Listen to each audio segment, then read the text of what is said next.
The chamber of the Galactic High Council was a place designed to make visitors feel small. Its vaulted ceiling soared 200 meters into engineered darkness, lit only by the cold bioluminescent strips of 17 alien species.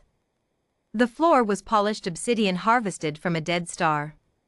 The air carried a precise atmospheric blend chosen by committee to induce psychological submission in carbon-based delegates. Every detail, every shadow and every silence had been deliberately calibrated across 4,000 years of interstellar diplomacy to communicate one message: you are nothing here. Admiral Ethan Cross walked in grinning. Not a polite grin. Not a nervous, diplomatic curl of the lip that could be mistaken for deference. It was the wide, settled, slightly too relaxed smile of a man who had already run the numbers, already seen the board 3 moves ahead, and was simply waiting for everyone else to catch up. His dress uniform, deep navy, gold-trimmed, Earth-issued, was immaculate. His hands were clasped behind his back. His eyes swept the chamber the way a chess player surveys a board, not intimidated, merely cataloging. High Counselor Kale Veyron watched him from the elevated central dais, 6 long fingers steepled beneath a jaw that held 4 rows of grinding ceremonial teeth.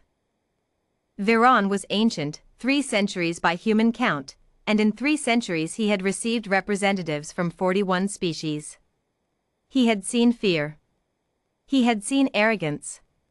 He had seen desperate courage dressed up as confidence. But this was something he could not immediately classify, and that unsettled him more than he allowed his biosigns to reveal. Admiral Cross. Veyron's translated voice filled the chamber like a tide.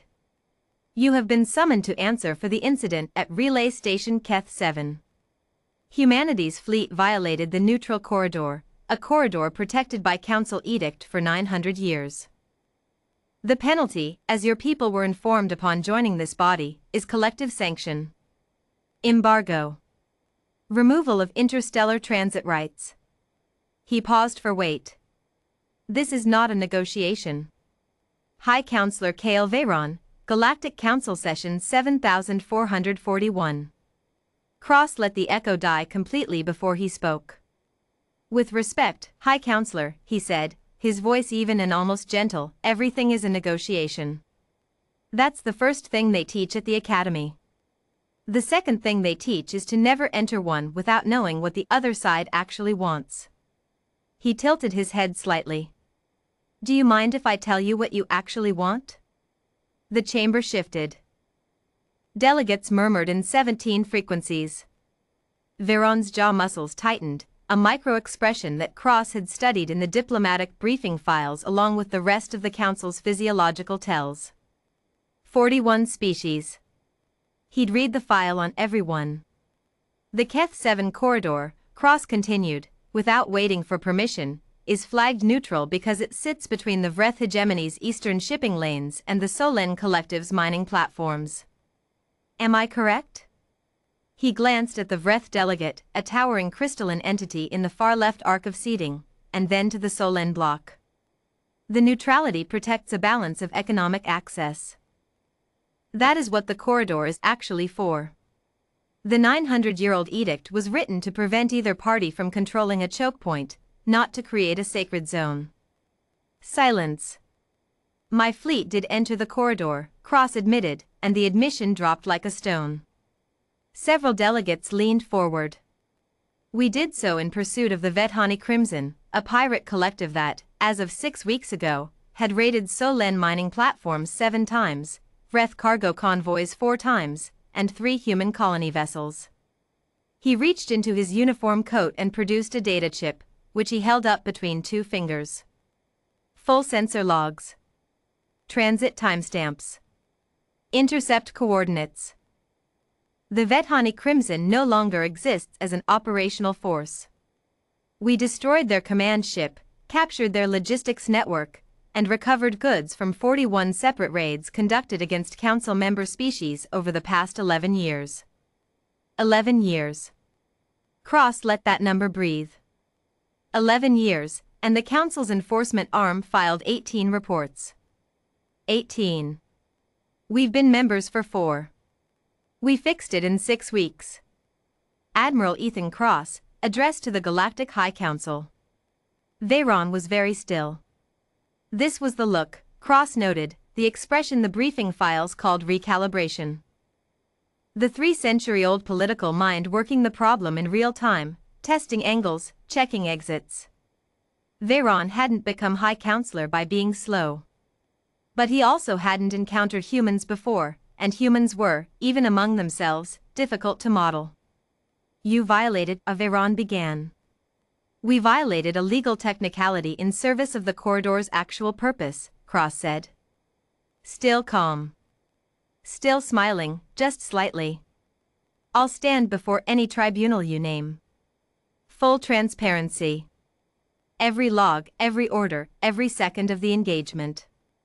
He set the data chip on the obsidian floor and slid it precisely to the center of the chamber with one boot. But before you vote on embargo, I'd suggest you consult with the Vreth delegate about the convoy losses that stopped last month, and the Solen Collective about the recovered mining equipment currently sitting in Bay 7 of their Keth orbital platform, which we returned before we came here. The Vreth delegate made a sound like grinding glass. The Solen block exchanged rapid subsonic communications. Veyron watched all of this with the profound, controlled stillness of a being who understood that the ground had shifted and was determining by exactly how much. You planned this, the High Counselor said at last. It was not quite an accusation. We planned the mission, Cross agreed. We didn't plan the summons.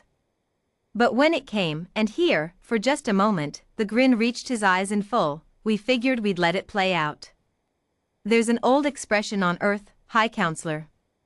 Ask forgiveness, not permission. We're here asking forgiveness. He spread his hands, open and easy. We are also, respectfully, not remotely afraid of the answer. The vote on collective sanction against humanity failed by 11 seats. The Vreth hegemony voted in humanity's favor. So did the Solen Collective.